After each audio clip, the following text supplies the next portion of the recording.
چې دا قربانی سنت ابراهیمی دی نو عقیده به هم ابراهیم علیه السلام والا پکار وي دا څنګه چې سنت د ابراهیم او عقیده د آزر وي بیا نه قبلېږي.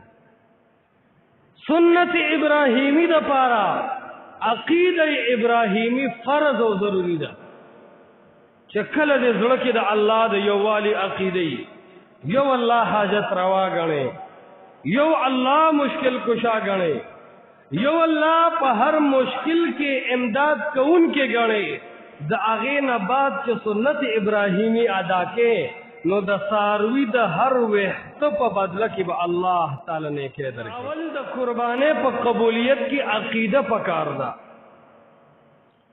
زکه کم سړی چې دا قربانی کړي دا سیدنا ابراهیم علیه السلام داغه عقیده د توحید او د الله د یووالي دا په تمام انبیاء کې یاد او مشهور عقیده ده. پلار تو یا ابت لم تعبدوا ما لا يسمع ولا يبصر ولا يغني عنك شيئا. اے پلار دا هغه چا عبادت ولیکې چې هغه نه اوري او نه ویني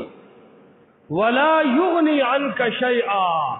او نستانه سرخوږي لري کولی شي. نو دا لومبه خبره مسلمان تخی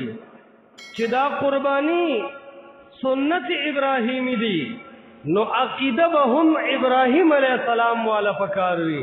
دا څنګه چې سنت د ابراهیم او عقیده د آزر وي.